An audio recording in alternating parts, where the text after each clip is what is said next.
Galera, WRV ano 2017, tá? Quem pegar aí, ó, com barulho no banco aqui, galera, aqui atrás aquele barulho insuportável que você acha que é batente, tá? E não é, tá? O barulho tá aqui, ó, na trava do banco aqui atrás, ó. Tá bom? O barulho tá aqui, ó.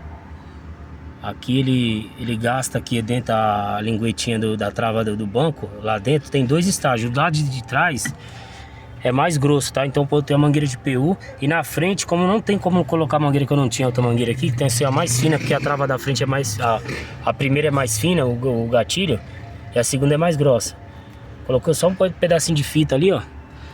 Certo? É arrumar uma mangueira mais fina. Como eu não tenho, mas resolvi o problema, tá, galera? Ó, coloquei aqui, ó. Acabou o barulho, ó. Vendo? Ó. Ó.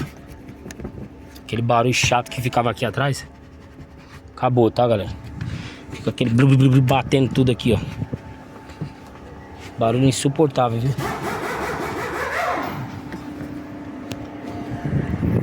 E também às vezes, ó. Só que esse aqui não precisa. Às vezes ele bate aqui na chapa, aqui atrás, ó. Ó. A chapa encostando lá no banco, lá dentro, ó. Que aqui é uma chapa de ferro que vai aqui, ó. Tá vendo atrás do banco? Olha lá, ó. Tá vendo? E ela fica fazendo um barulhinho também. Aí você teria que tirar o forrinho aqui, que é um zíper que vai lá pra dentro, né? Colocar um calcinho atrás, ou eu vou puxar a latinha um pouquinho pra cá. Mas esse barulho aqui não tá fazendo, tá?